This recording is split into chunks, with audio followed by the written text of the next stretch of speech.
오토 트랜스미션 머신 아닙니까?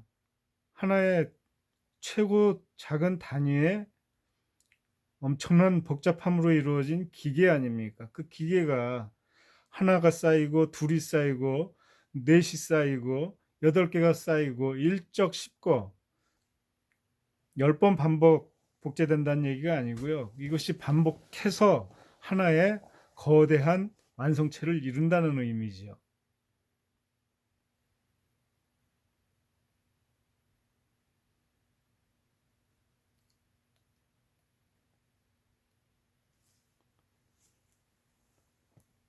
그리고 지팡이.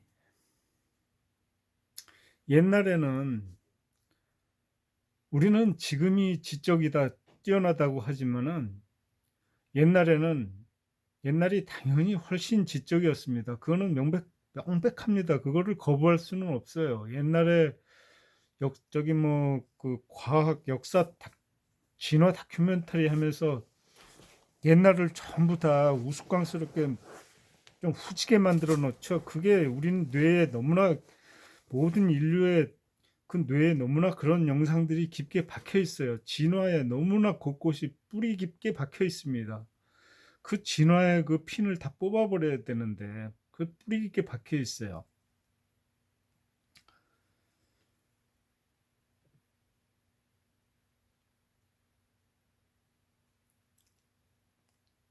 그 옛날이 훨씬 그 지능적이고 똑똑했다는 겁니다. 생각을 해보세요.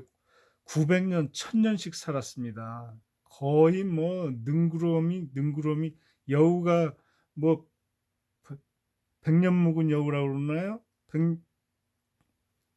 여우가 사람이 되는데 인간이 이 큰 뇌 똑똑한 지성을 우주를 품고도 나올 만한 이 뇌의 용량을 가지고 거의 1000살씩 살아보세요.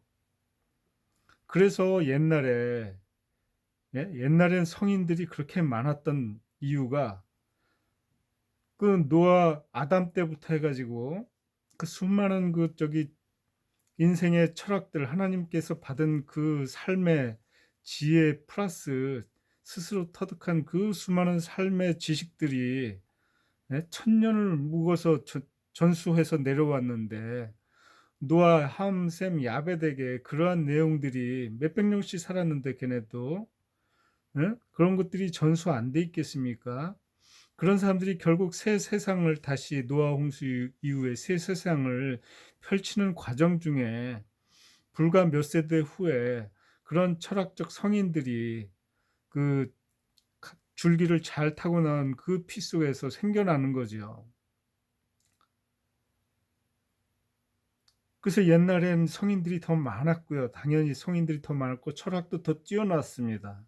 과학이야 뭐 눈에 보이는 과학이야 하나님께서 그 비밀로 지금까지 다 저기 잠재워 감춰두셨기 때문에 중요한 것들을 베일에 감춰두셨기 때문에 긴 역사를 드라마를 쓰셔야 되기 때문에 좀 감출 건 감추셨어야죠 당연히.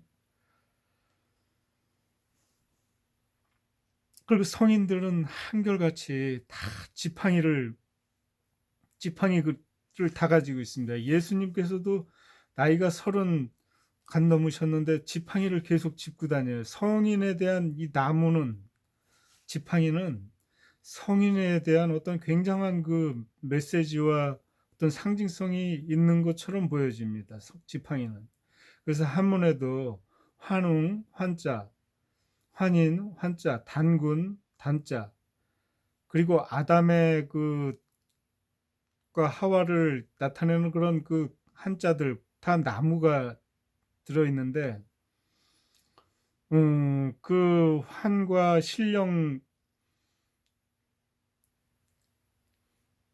신령들과 이런 한문들 보면은 그런 거는 이제 저기 나무 목자는 없는 것도 있긴 있지만 하여튼 그 나무가 나타내는 게 그 지팡이가 나타내는 게 모세도 그렇고요.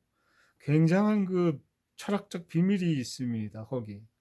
그것도 여러분들 한번 상상의 나래를 펼쳐 보시기 바랍니다. 아주 그 심오한 것이 분명히 있습니다. 한문에도 곳곳이 곳곳에 나와 있어요.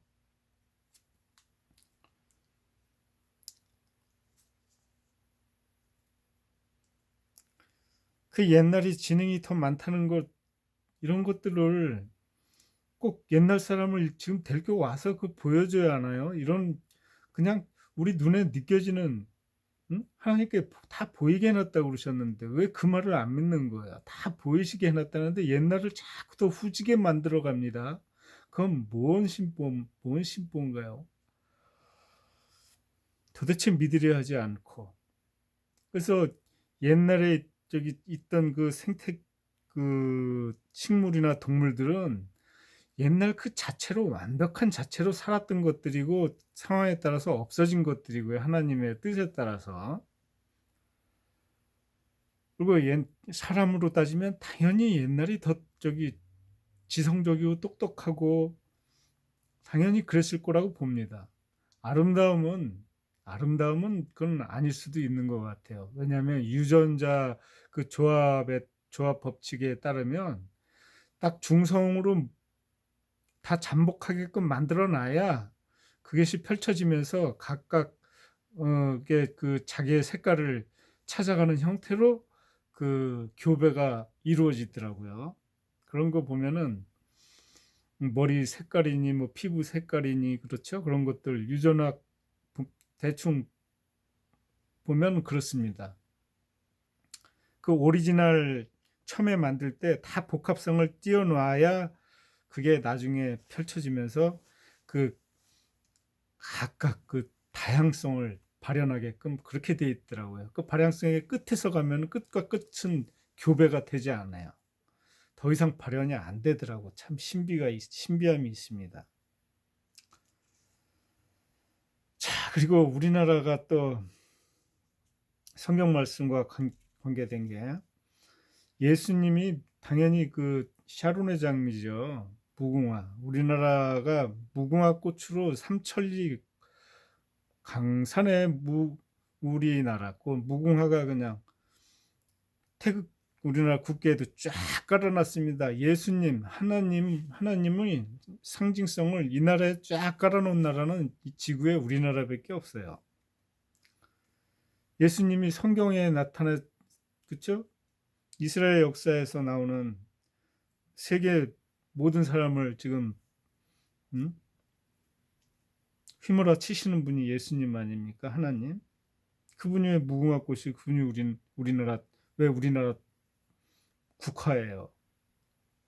국가에도 있고 너무나 그 관계가 깊죠. 세상을 지금 하나님의 말씀을 전파하기에 열일 분투하는 전 세계 최고의 민족 우리나라.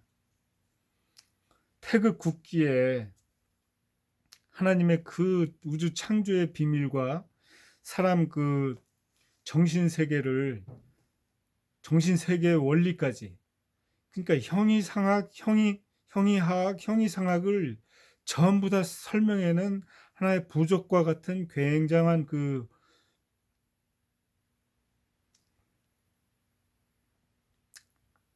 도형이 있는데 그게 태극 아닙니까? 태극. 그거 하나로 세상 모든 걸 다 표현해내고 세상 모든 형이상학의 원리를 다 표현해내고 설명해낼 수 있는 거예요. 그게 우리나라 국기예요. 언어. 저는 분명히 확실히 우리나라의 언어가 하늘나라에 우리가 지금 이렇게 쓰는 말이 하늘나라에 쓰여지는 말이고요. 하나님께서 쓰시던 그 말을 그대로 아담의 뇌 속에다 딱 디자인해서 그대로 박아 놓으신 거고요. 아담은 그 하늘나라에 쓰는 그 말을 그대로 이어받아서 쓰는 거고요. 3,500년이라는 긴 기간 동안 그 말을 그대로 썼을 거라고 저는 강력히 믿어 의심치 않고요. 언어. 그러면서 자 바벨탑 이후에 우리나라에서 바벨탑이 진짜 저기 중동에 있는 건지 우리나라 이쪽 어디에도 높은 산을 우리나라가 아니죠. 지금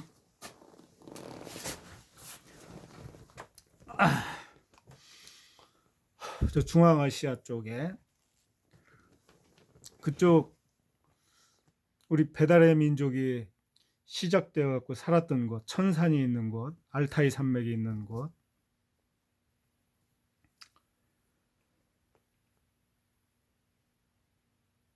그쪽에서부터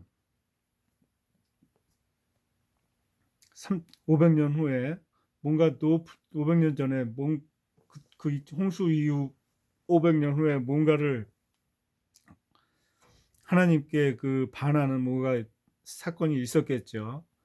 그쪽이 바벨탑의 근원이 아시아에 있는 건지 진짜 중동 쪽에 있는 건지 그거는 조금 또 따져 봐야 될 것 같습니다. 그렇지만 역사가 너무나 그 수직에 대한 그 수평 그 흐름이 너무나 똑같기 때문에 둘 중 한 곳이 아마 맞을 건데요. 시기적으로 따지면 그거는 지금으로부터 약 한 5천 년 전쯤 되지 않을까 싶으니까 그 바벨탑이란 것도 결국은 그 아시아 쪽에 있는 큰 그 어떤 그쪽에서 언어가 흩어졌으니까 알타이 산맥 그 배달의 민족 그 후손부터 쫙 세계 12지국으로 갈려지면서 언어가 흩어졌으니까 노아가 볼 때 함, 셈, 야벳 그 세 아들이 수많은 자식들을 막 엄청나게 지금 생육하고 번성했지 않았겠습니까? 한 가족 안에 뭐 몇만 명씩 몇십만 명씩 이제 번성이 되다 보니까 가까우면 서로 피 터지게 싸운다고 안 되겠으니까 노아가 안 되겠다. 야, 12놈들 다 이렇게 족속별로 찢어가지고 다 흩어져라. 그런 명령이 또 있었을 거 아닙니까? 예? 그래서 그때 이후로 이제 그러니까 민족만 흩어갔지 뭐 책을 가져갔나요? 언어가 있었겠나요? 뭐가 있었겠나요? 가져갔겠죠. 하나님이 역사하셨을 수도 있습니다. 정말로 언어라는 그 천상의 언어를 싹 지워버리시고 뇌 속에서 싹 지워버리셔 다시 시작하게끔, 다시 시작하게끔 언어에서 저기 이미지 부분만 삭제하는 거는 뭐 어렵지 않을 겁니다. 하나님께서 무엇을 못 하시겠습니까? 뇌에서 그 언어를 관장하는 그러한 그 논리 구조 속에서 그 전에 붙어 있던 박혀 있던 산스크리트어, 예? 산스크리트어 그 태초 아담 이후에 쓰여졌던 말이 아닐까 싶은데요. 우리 민족은 우리 민족이 초창기 썼던 그 언어 산스크리트어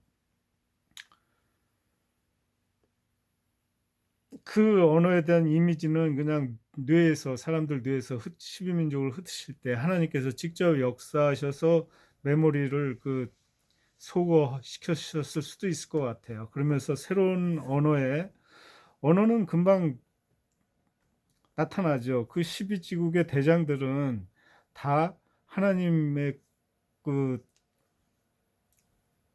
바로 윗대에 수백 년씩 살았던 높은 지성의 다 그 지혜들을 다 가지고 간 저기 리더들 있지 않습니까? 언어 하나 만드는 거는 일도 아니지요. 머릿속에는 개념은 언어에 대한 라직은 다 서 있는 상태지 않았습니까? 메모리만 지었을 뿐이지. 그러니까 말은 하겠죠. 하지만 언어는 그 그렇게 다시 시작되면서 흩어지면서 생긴 것이 언어인 것이고 그 언어의 근본 그 뿌리는 그래서 산스크리트어에서 시작된 그 라직이라고 생각되고요. 거기서 그 보고 배웠던 그 언어의 지식을 가지고 다 각각의 땅에서 새롭게 언어를 시작하는 그런 역사가 되었지 않았을까 하는 생각이 듭니다. 그냥 시나리오가 이렇게 흐름이 이렇게 느껴져요. 그냥. 그죠?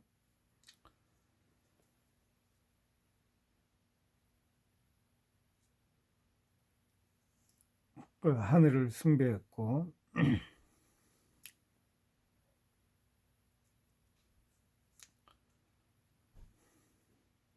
자, 이러한 이 정도만의 내용만 가지고도 우리의 역사가 성경의 역사와 뭐 똑같다라는, 그리고 하나님 같은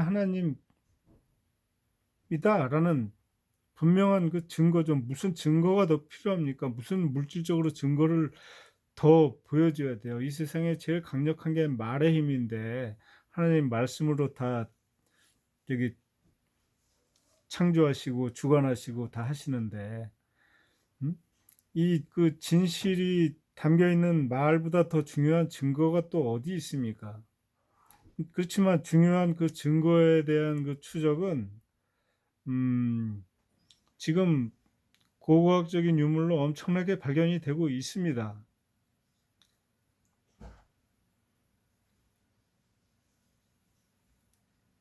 여러분들이 다 그 고리들을 나름대로의 지식을 가지고 엮어 보시기 바라고요.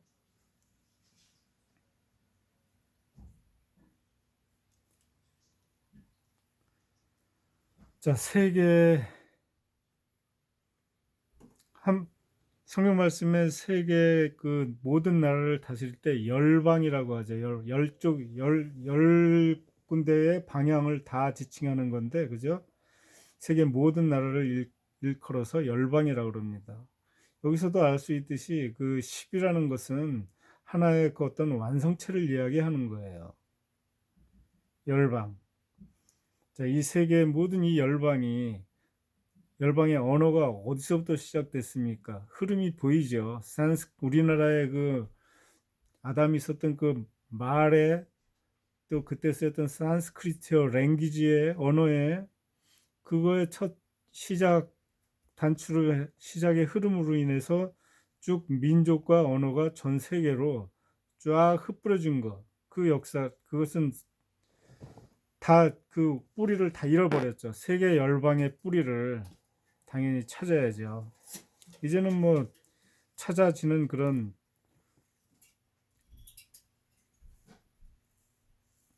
우리가 찾아야 되나? 하나님의 그 정통의 역사, 그리고 누구도 거부할 수 없는 진리, 참이라는 그 진리의 역사, 하나님의 역사를 바로 세우는데 누가 앞장서야 됩니까? 적통 국가인 우리가, 예? 그 종갓집에서 그를 찾아야죠. 그 서로 이 역사를 찾는데 지금 유튜브에 보니까 고생하시는 분들이 많이 보입니다. 느껴지는데 진짜 적극적으로 동참하고 싶은 마음이 간절해요. 일단 기도해야 될 것 같고요. 하나님께 기도하는 게 가장 우리가 하는 그 쉬우면서 더 강력한 길이죠. 기도하는 거. 하나님, 주의 참된 민족을 그 폄훼하고 그 짓밟으려하려는 그 어둠의 민족들을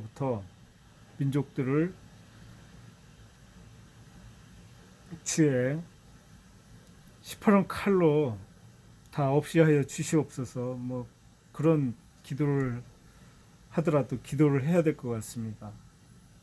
하나님의 그 위대한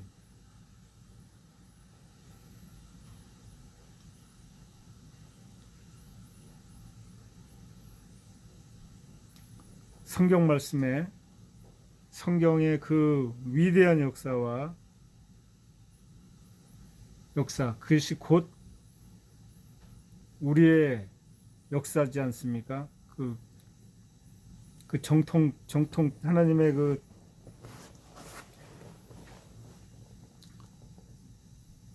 진리, 언어의 뿌리와 인류의 뿌리를 찾는 일에 앞장서 적극적으로 이제부터 우리가 해야 할 때라고 봅니다. 이성을 가지고 침착하게, 때로는 강력하게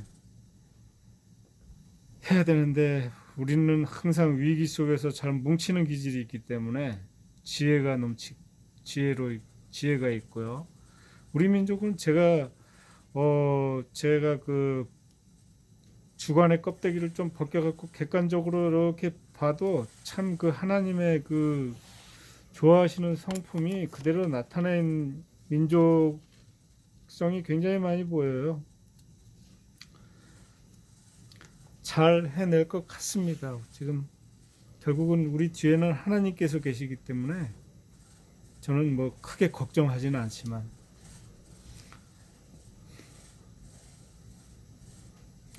고군분투합시다.